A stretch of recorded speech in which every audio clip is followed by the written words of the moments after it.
ए भैया तार बाबू के बियाह होता हो। का बात करता रही बुढ़ापा में? अरे तार हो बाबू ना होई बाबू।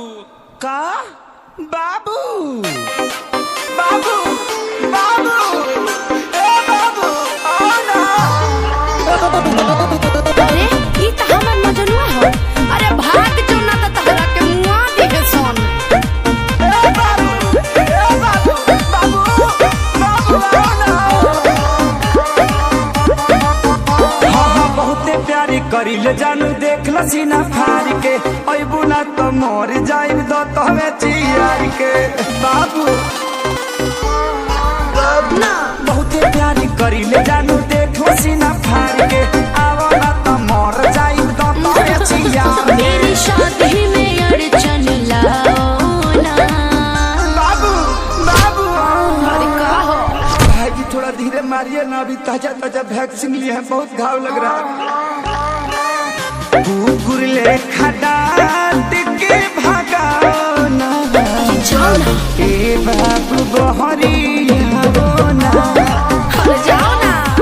ए बाबू बहरिया वो ना। अरे साफे थुथुर हवा का। अरे जाना। अरे सब मार के मुआ दी है। अरे काहे नहीं खो समझत। अरे जाना।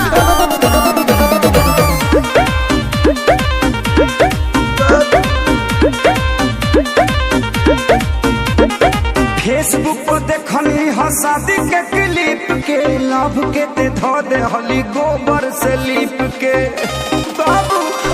अरे हदे पिटौल बड़ा यार।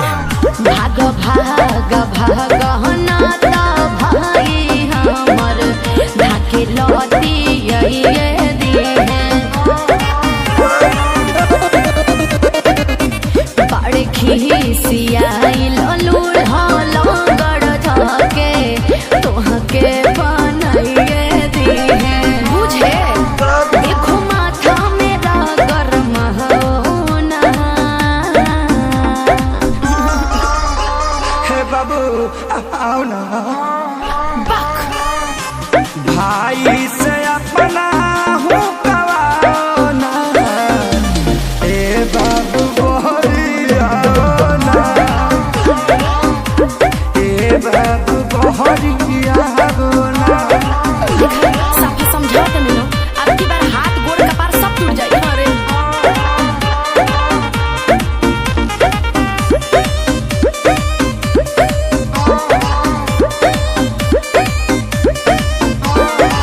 तू हमर काजल हम अजय देवगन हो।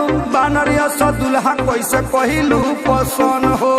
अमृत पूरी बन के मारत रस बाबू कमी कुछ नहीं खे बस तहनी मनी तोहरा से खरिया बड़े बड़े बेरोजगार ना विवेक सुना दुल्हा नो करिया बड़े। अब समझ में आई रखे सारे विशाल घर जाओ ना। अरे जाओ आओ ना आओ ना। ए बाबू आओ ना। भाई से अपना हूँ कवाओ ना। जाना। ए बाबू बहरिया वो ना। ए बाबू बहरिया वो ना। बाबू बाबू आओ